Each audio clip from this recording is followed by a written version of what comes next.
Good morning. It's Thursday, the 1st of December. This is Mike Mock with Lansing Trade Group's Morning Comments. Again, when we chatted yesterday, we talked about the agreement being hammered out with OPEC in Vienna. Obviously, it resulted in a significant up move with crude oil trading up 10%. We followed that with more strength overnight into this morning. You now have the WTI contract here in the U.S. Just north of $50 a barrel.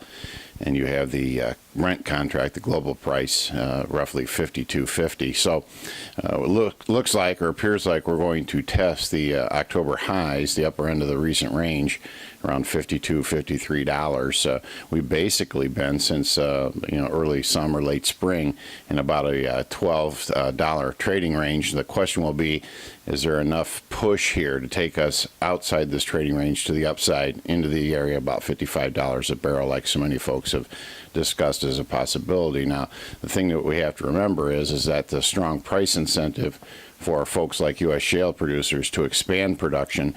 And what this reminds us of is very similar to what happened in the 07 to 13 period relative to grains, that when you get the appropriate price incentive, then more land comes into production. So we're in the camp here that we're going to have further strength in crude oil, but it is capped with the ability to turn these wells back on so quickly. This leads us to the next one. I had a lot of calls yesterday from farmers, and you can feel there's just too many people in this boat. And by that I mean there are farmers with way too much old crop corn that's still unpriced, and they're hoping for some sort of miracle here. And yesterday kind of threw them a lifeline with the fact that, hey, if crude oil is going higher, isn't that going to be good for ethanol, good for corn prices? And again, the response was very muted, and we continue to struggle.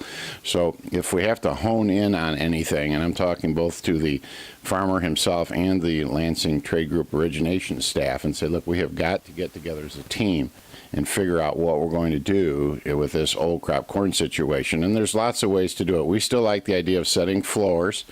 You can establish a flat price contract and then attach an upside call feature spread. If you prefer another route, you can, as we talked before, a min-max averaging, particularly on strength. We were able to do some 370 July floors, 410 July ceilings, less than 10 cents earlier in the week. So those are things that we want to hone in on. We think that it's a matter of attention.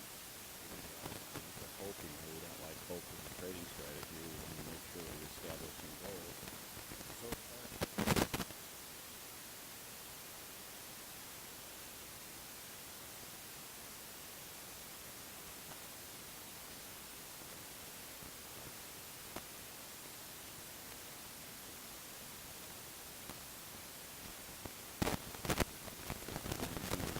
Futures price, take a good hard look at these min-max averagings or hedge it with